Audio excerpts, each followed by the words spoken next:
Sometimes, in a search for meaning, you could find yourself browsing in the philosophy section of a bookstore. It's here where you might come across an idea that changes your life.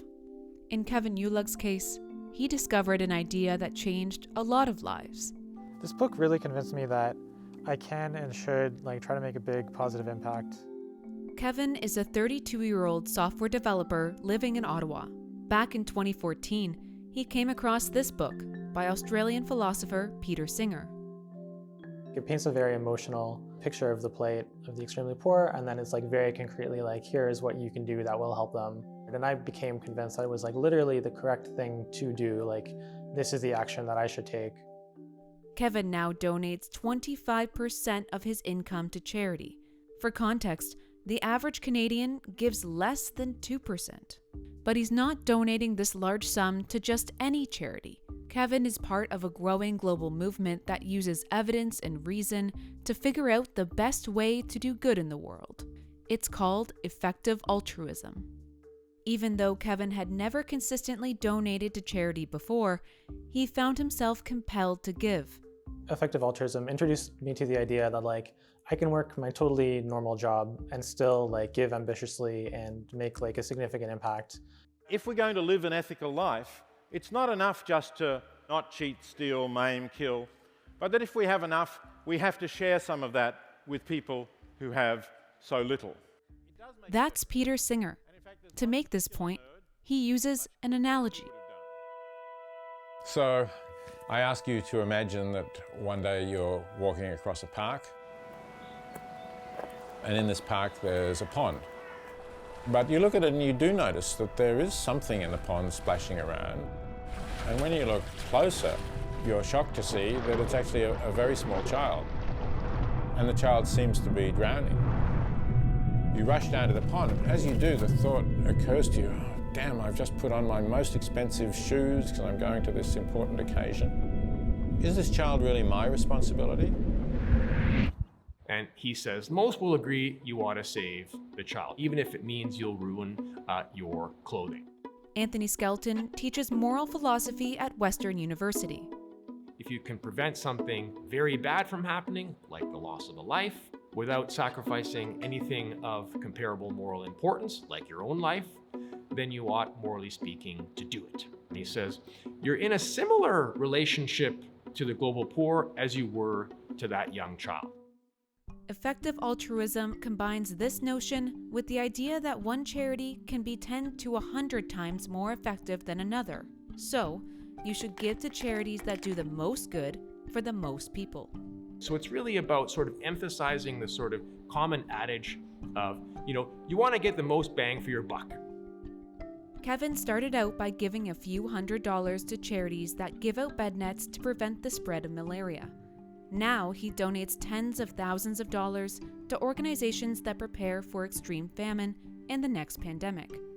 Causes considered high impact by organizations like GiveWell, which evaluates and ranks charities based on how many lives are saved.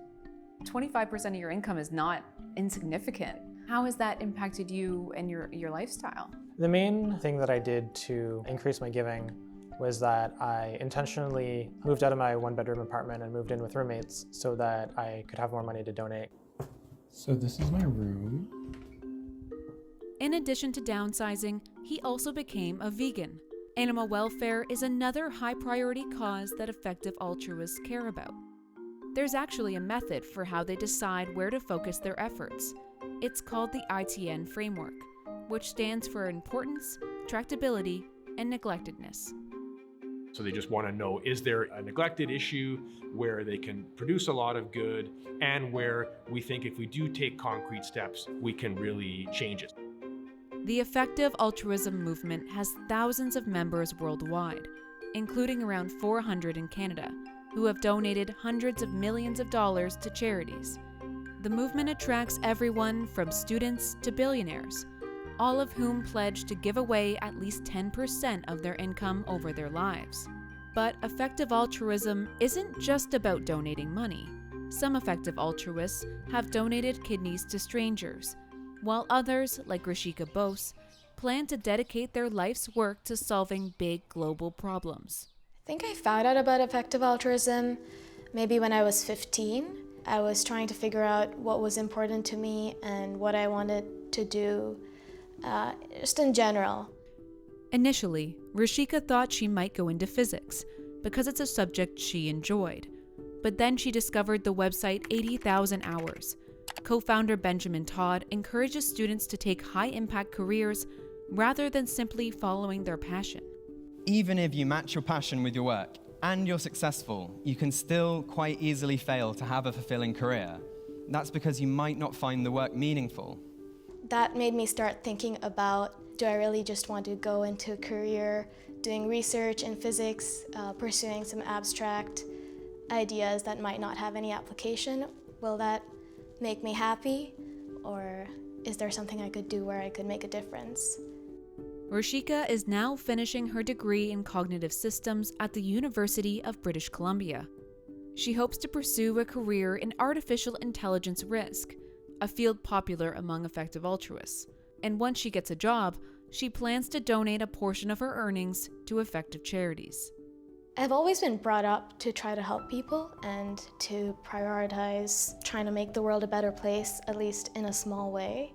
My mother is a doctor, a pediatrician. She would always try to help the children around us in India. When I found out about EA, which is not only about altruism, but about effective altruism, about trying to do good as efficiently as we can, it drew me in because it just seemed to make so much sense. Young people in cities and on university campuses are attracted to effective altruism, even as research shows younger Canadians are donating less than their parents did at their age. I wanted to speak to someone about this, so I reached out to the person who started it all, Peter Singer.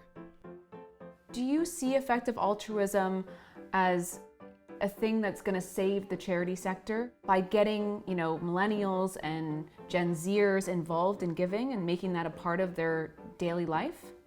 They don't want to go on in traditional ways of giving charity, where essentially you hand them a regular donation and you don't really ask them what they're doing with it. So I think that is something that appeals to younger people, and that if we can get the effective altruism message out more widely, we will do something to restore interest in charitable giving. You've advocated for various causes over the course of your career, animal rights as well as global poverty. How has effective altruism given your life meaning? I suppose I grew up with a sense that it's really bad for there to be suffering. Extreme suffering is something that is really terrible. I mean, that may be my family background, because my family went through the Holocaust. Some of them survived, some didn't. When you can reduce that suffering and make a difference, then you feel that you've lived your life well, that you've done something worthwhile.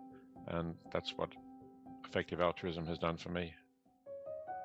Rishika is starting an effective altruism club on campus, and she says there's already been a lot of interest.